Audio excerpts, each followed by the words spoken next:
This morning, Pulitzer Prize-winning investigative journalist David Cay Johnston. Now, he got the president's tax return in the mail, anonymously sent to him, published it on dcreports.org, promptly crashed the servers there because there was so much interest. He is also the author of The Making of Donald Trump. All right, so we have the reporting, we have the tax, and then we have the mysteries. Yeah. All right, so let's start with the reporting. How did you get this?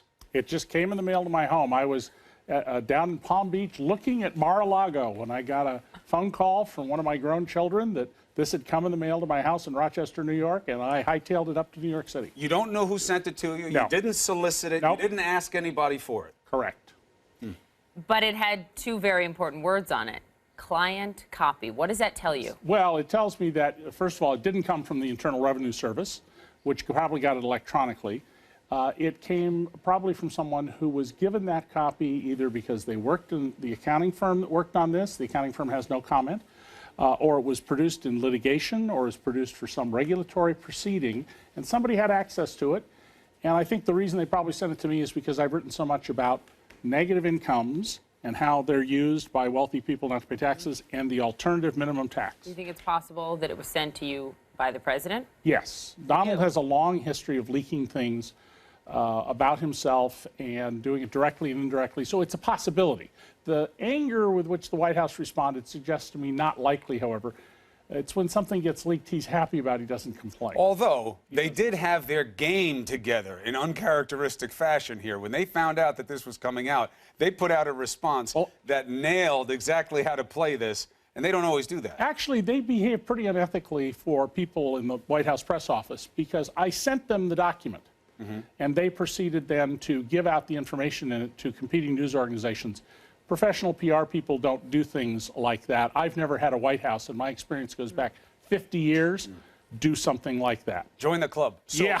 Client copy takes the IRS out of it. Right. And that's important right now because what we've seen is institutions keep getting attacked as part of a political tactic to deal with criticism of the president. Right. So client copy puts this into the realm of, again, unethical litigant, right? Somebody who got this through discovery, wasn't supposed to release it, or someone connected to Trump who would have had this. All right, so that's how you got it. Now, what's in it? As you said, you do a lot of writing about the alternative minimum tax and what's going on. What do we see as a tax picture? Here's what it shows. The Trumps that year had $153 million of income, about $3 million a week.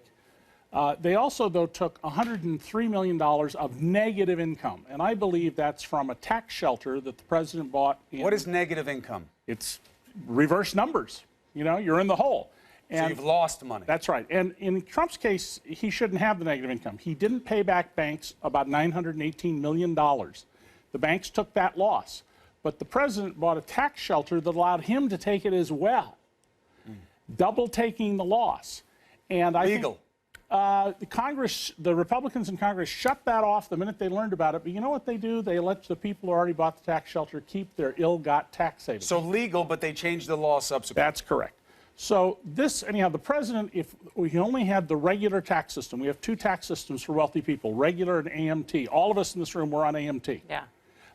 Under the regular system, he would have paid $5 million on $153 million.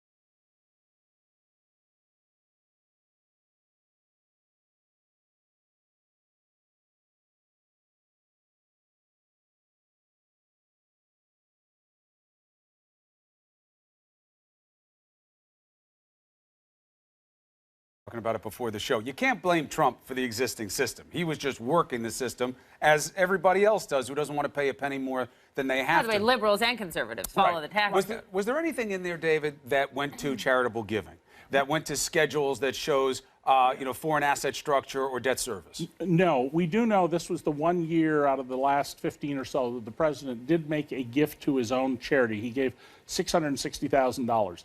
But beyond that, we don't know, and that's not on the tax return. That's from the tax return of his charity, which I also examined.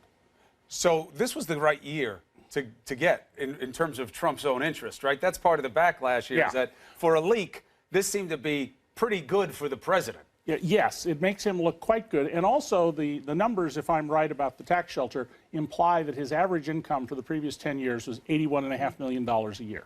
Half, roughly. So what it was this the shows. best number to show how much money he makes. Right. It doesn't show anything nefarious. Correct. And he winds up coming out looking like, see, what's the big deal? If we don't see, though, his entire return, which is probably around 1,000 pages, Yeah. for many years. But who would have we don't client know why. copy of just a few pages and not the whole thing? Oh, it could be a function of who had time to go to a photocopier. I mean, I don't know. But you know, Donald Trump is unique in that he is not showing his tax returns as everybody else has done. We had Hillary Clinton's tax returns back to the 1970s. I mean, let's remember, so this is the lead this morning because it is news. But is this an intentional distraction? That's a very important question. Stay with us, David. We want to bring in our panel to talk about exactly that and more. Yeah. Associate editor and columnist at Real Clear Politics, A.B. Stoddard, is with us. CNN political analyst and author of How's Your Faith, David Gregory, joins us. And political commentator and senior columnist of the Daily Beast, Matt Lewis, is here. So, David Gregory, let me begin with you. Chris made some very important points there in terms of how rosy this is of an outlook for the president when you look at sort of his income over a number of years and big losses in other years. Do you see this as an intentional distraction, regardless of who it came from? Well, it may have the effect of being a distraction, and it may be self-serving. So I think there's lots of things to read into this. It's an incomplete picture. Yeah. And the picture that is presented is revealing of things that are consistent with what President Trump has said about his financial standing, about his wealth, about taxes he's paid. I thought what David said was interesting. We don't know without the whole return the extent of his financial entanglements and involvement around the globe. And it only invites more questions. We'd want to see more tax returns to get a fuller picture here. But in the immediate term, right, we get information, and the information is not startling in terms of what it shows that points to anything wrong. AB, let's bring you in on this. The timing is curious. You know, this doesn't pop out during a time where we are doing intense examination of the president's transparency or why he won't show his taxes. It is yet in the midst of all these other things that the president wants to get away from. You know, the hollow wiretapping claims, the Comey coming and finally giving word about the nature of the investigation of Trump by that agency, if there is one. The timing's pretty curious, no? Yeah, I think that if he intentionally did this, the timing is pretty shrewd, not because of the huge divisions within the Republican Party and the battle over how to replace and repair Obamacare, but really on this Russia stuff. That if the person who sort of went to bed early on a snow night, maybe on the East Coast last night, and can only pay attention to this in passing on the way to work, not at the granular level that we all do, didn't see David's interview last night, that person might see this, just as you said, Chris, and say, wow, that looks like he paid his taxes, and maybe he doesn't even know that it was only the two front pages, that we don't know who, you know, he's getting his money from, if it's from, as the other David said, nefarious sources. I mean, at this point, they look at this and they say, wow, maybe there's really nothing to all this stuff about him maybe being beholden and indebted to oligarchs in Russia. And I think that is what serves this purpose if it was an intentional leak from anyone in Trump world.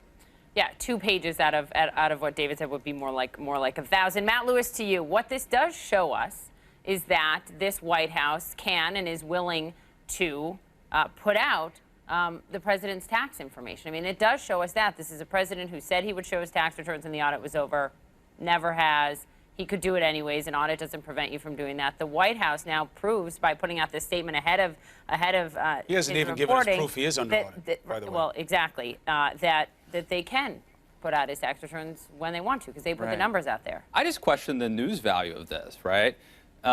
Possibly, the speculation this morning is maybe even it came from Donald Trump. This story was hyped so much by the media on social media, specifically last night, like it was Al Capone's vault. It comes out, it's this 2 pages. It actually makes Donald Trump look really good. And I just wonder, does it feed the appetite for more, or does it pacify people? Do people say, well, we've seen the taxes, there's no there? That's what AB's saying. Well, that comes to the nature of how you report it. But I think it speaks to the media. The media, Donald Trump, let's just assume for a second that he is playing us. Well, it wouldn't be the first time. I mean, he has played us like a violin, and it could be now that he is putting this story behind him Although, and changing let's the go subject. slow on saying that the president did this. I mean, who knows? We don't have Who knows? somebody with client copy did it. There's no reason to say it was the president. This just happens to be a good look for the president on this. But let's take it to you. Hold on a second, David. Yeah. Let me go deal with this from the perspective of the tax, because to AB's point, you're a tax expert. Right. You know what you're talking about with this stuff better than any of us ever will. There are more questions for you to answer. What do you want to say to people who say, well, they had the big tax guy there from DC report, crashed the server, this is the whole story, and now we know he doesn't pay more taxes than he has to, can't blame him for that. What do you want people to know about what remains to be known? Well, here's what we don't know. We don't know how much money Donald Trump is getting through the Russian oligarchs. He has a more than 30-year connections to the Russian oligarchs. And notice, Trump always says I have nothing to do with Russia. He never says Russians. And the oligarchs are a state-sponsored network of international criminals that Donald has repeatedly done business with. Secondly, we want to know who he's indebted to and who he's paying fees to. One of Donald's biggest lenders is this huge money laundering bank, Deutsche Bank. He also has borrowed hundreds of millions of dollars from a communist Chinese bank. That's just astonishing to have a president of the United States who is beholden to a government-owned bank in Beijing, which is also, by the way, the largest tenant in Trump Tower. And we need to see Donald Trump's complete tax returns going back to 1977, which until now was the last year we knew he had paid income taxes, so that we know who he's doing business with, who his partners are, who he's getting money from, who he is obligated to. And the Russian aspect, which we've been reporting a lot on at DC Report, I think is very important to this. Donald Trump's relationships, particularly the land sale he did in Florida, which if it had been a city councilman, everyone would have said that's a payoff. So this is just the beginning. That's Absolutely. the point. This is the beginning, and it's a window that I've told Yeah. you a lot about from the window, but it's just a narrow A view. two-page tiny sliver of it's an airplane window, and you want to see Yeah, all the windows yeah. on Trump Tower, and we don't know the charitable giving either. Thank you for the reporting. We appreciate it. David, to our panel, A.B. Stoddard, Matt Lewis, David Gregory, stick around.